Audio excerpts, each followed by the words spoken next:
would just go through this lens of your love. That your presence would be released. That you would release life. That you would release joy. That you would release hope. And just give me wisdom as I speak. Okay. So we're talking, I'm talking. You're listening. Okay, I'm talking about Holy Spirit tonight. You can talk back if you want. And I was really excited. Micah texted me on Friday. He was like, hey, do you want to speak about Holy Spirit on Tuesday? I was like, sure. And then immediately I was getting this download. Holy Spirit's like, you're going to talk about this and about this. And I was like, oh, cool. This is the easiest sermon thing I've ever written. So one of the many things I love about Holy Spirit is this sense of adventure that he carries. And it really, it speaks to something in my heart, because I'm a very adventurous person. I love taking risks and doing the crazy things. Wait, are you sure you're going to do that? Yes. Am I going to get tattoos in a foreign country? Yes. And just weird things that you would never expect, but it's a lot of fun. And so with Holy Spirit, as he's an adventurer too, it's a part of God's heart for us to step out and to take risks and to be brave and to be bold. And it's his delight and his joy to partner with us and take us on these amazing adventures. And a lot of them happen in the natural, but they're also for the spiritual. And I think sometimes it's easy to say, oh yeah, well, I interact with the Holy Spirit on a spirit level, and I'm in my imagination, in my prayer time, and that's really awesome. But I think what he wants to do is also interact with us a lot more in the natural. And what does that look like? And so I'm just going to share some stories, because that's what I like to do. It's easy and it's really fun, and I like to tell stories. So I've been a worship leader for a really long time, ever since I was early teens or whatever, which feels far away now, but it's not. And early on in that experience, as you're leading worship and you're ushering people into the presence of God, okay, you're starting to tune in to what Holy Spirit's doing. How do I partner with this? How do I amp it up? How do I take us to the next level? Where are we going? And it's a lot of conversation back and forth between you and Holy Spirit. And when I was younger, when I was in kids' church, I had an awesome children's pastor, and we did a lot of worship using sign language. And so I just got really comfortable using my hands. I don't know any sign language. I could do our God is an awesome God, but that's kind of it. That's all I got. I'm sure there are a lot more that I should remember, but I don't. And so for me, hand motions is a very natural thing. And I know all of us, we see worship leaders and they're doing things with their hands. What are they doing? Why is that? And for me, it's a part of partnering with Holy Spirit and what he's doing in the room. And it's helping release stuff.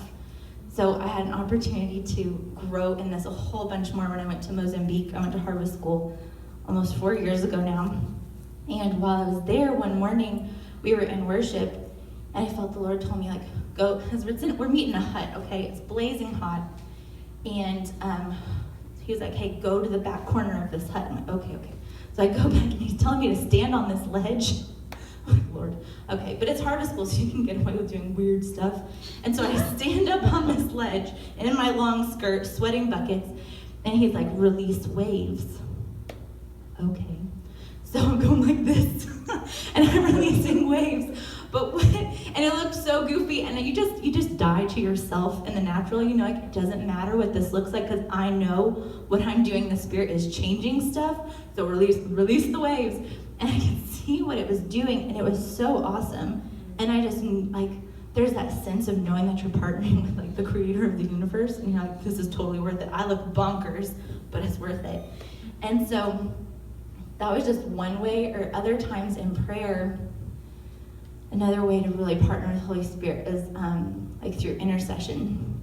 And so one time, also in Harvest School, the Lord was just giving me these nations to prophesy and pray over and speak over and stuff. And he's like, okay, so I'm in the spirit, in my mind I'm in the Spirit, but I'm still in the back of a church sweating. And he's like, okay, so there's these mountains and stuff. And so I'm climbing mountains, claiming them for the Lord, and I'm looking nuts. But I'm praying and releasing things from heaven's perspective, and it changes stuff. And so I tell you these things because I just want to encourage you guys. It doesn't have to look crazy. Like, for me, like, that's just kind of how me and Jesus like to do stuff. Like, it's just fun and I enjoy it thoroughly.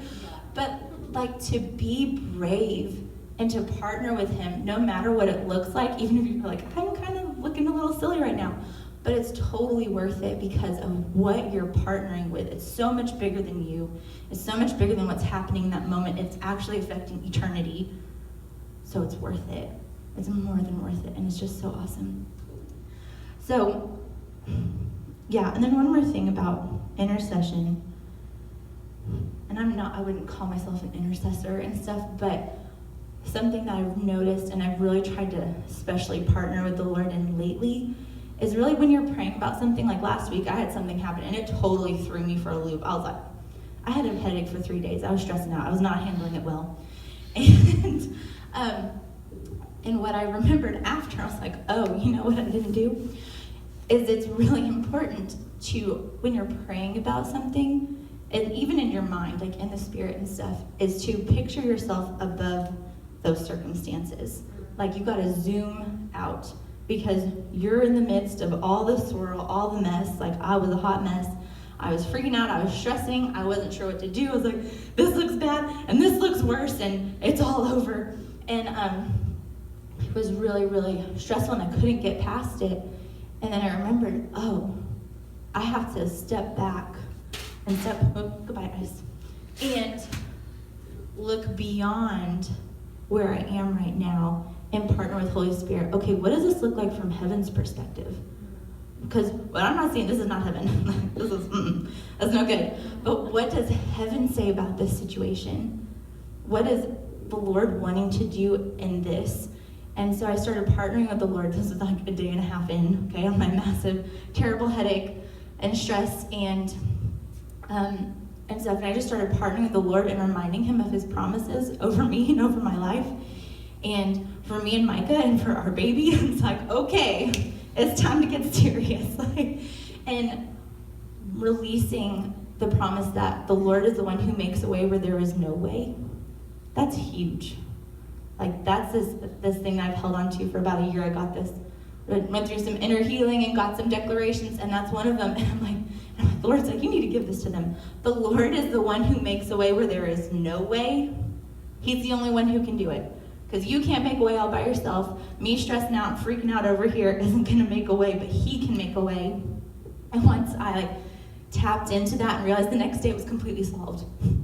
I was like, poof, oh look, there's the solution. I'm like, Lord, you made that so easy. I was freaking out, but you're the one who makes a way where there is no way.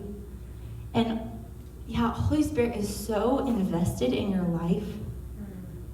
He's so interested in what's going on with you. He really, truly, deeply cares and wants to come alongside you and walk with you.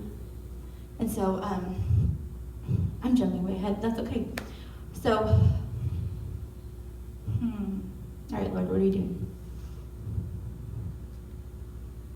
Yeah, so I just really love partnering with Holy Spirit. So I'm going to go back to that and tell some more stories, because I got excited. All right, so for those of you who don't know, I was a missionary in Cambodia for about 2 years. If you don't know where Cambodia is, it's in Southeast Asia. Very tiny country that everybody forgets about. Even in Payway, it's not on the map. They're like, here's Thailand, here's Vietnam, and I'm like, oh, look, there's my home. It's not marked. So anyways, so the Lord took me to this beautiful